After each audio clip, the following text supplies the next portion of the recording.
adlaw nga Martes karon mga kaigsuunan, petsa 16 sa bulan sa Febrero tuig 2021.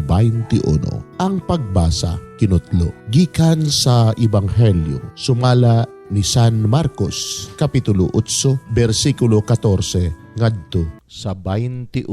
Ang mga tinunan nakalimot sa pagdalagdaghang pan. Usara ka buok pan ang ilang nadala didto sa sakayan. Unya miingon si Jesus kanila, pagbantay kamo sa igpapatubo sa pan sa mga Pariseo og ni Herodes. Og nag-ingnanay sila.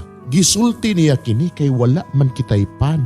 Nahibalo si Jesus sa ilang gipanagsultihan. Busa gipangutana niya sila. Nganong naglalis man kamo nga wala kamo makadala og pan? Wala ba gihapon kamo makasabot? Bugo na bagayod kamo kaayo? May mga mata man unta kamo, apan nganong dili man kamo makakita. May mga dalunggan man unta kamo, apan nganong dili man kamo makadungog.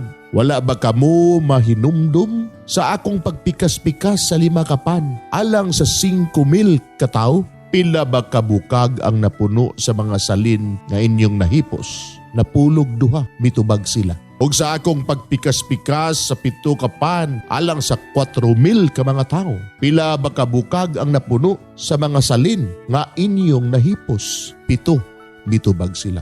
Unya, wala pabagihapon kamong makasabot, miingon siya kanila. Mga igsoon, ang Ebanghelyo sa Ginoo. Daygon ikaw, O Kristo.